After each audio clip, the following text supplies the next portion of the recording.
Pero es que tiras lo del el caldito del yogur, ¿Eh? el ácido láctico, y eso es lo puto mejor. Aunque no me gusta, Cari.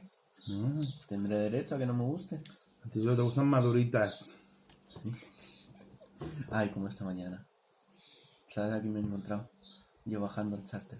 ¿A qué? Nuestra vecina querida. ¿Te acuerdas de ella? La que te preguntó si era yo tu hijo. Ah. ¿Cómo olvidarla? Qué fuerte. ¿Cómo se llama? ¿Te ha entrado?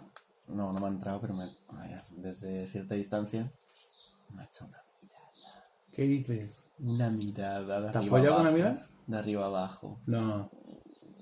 Joder, lo muy a saco. Me he puesto cachondito. Venga. Joder. Yo que he visto un momento realmente perra de mí.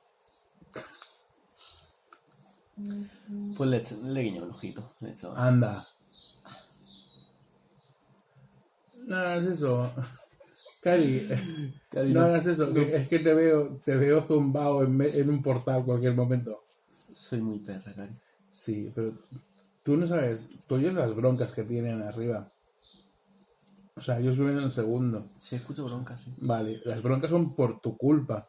No. Sí, porque está el marido en el salón, allá viendo la tele, y ella está esta parte de aquí con una picoleta y un martillo intentando entrar en casa. No jodas. Y el marido dice, ¡que no piques! ¡Que eso es un primero! ¡Estamos en un segundo! ¡No vas a poder entrar! Si hoy le ha guiñado un ojo, pues otra tarde está con el martillo neumático. ¡Taca, taca, taca, taca, taca, taca! Si me la veo dentro de casa, Hacemos un threesome.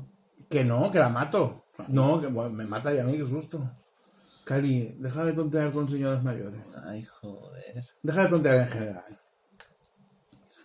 2 putas en casa, no, ¿eh?